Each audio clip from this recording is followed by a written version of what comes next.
Kuwait, మార్చి 12 దేశంలోని ప్రస్తుత పరిణామాల నేపథ్యంలో విద్యార్థులు, ఉపాధ్యాయులు మరియు పరిపాలనా సిబ్బంది భద్రతకు అత్యంత ప్రాధాన్యత ఇస్తున్నట్లు కువైట్ విద్యాశాఖ మంత్రి అల్తబ్తబాయి స్పష్టం చేశారు.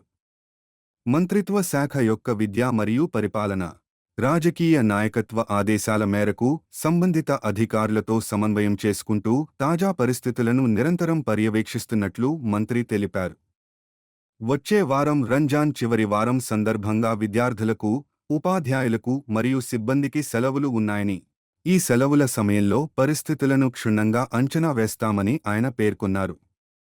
తదుపరి నిర్ణయాలను విద్యా రంగానికి ఎప్పటికప్పుడు తెలియజేస్తామని వెల్లడించారు. ఏ పరిస్థితినైనా ఎదుర్కోవడానికి విద్యా వ్యవస్థ సిద్ధంగా ఉందని, విద్యకు ఆటంకం కలగకుండా బాధ్యతాయుతంగా చర్యలు తీసుకుంటున్నామని ఆయన పునరుద్ఘాటించారు.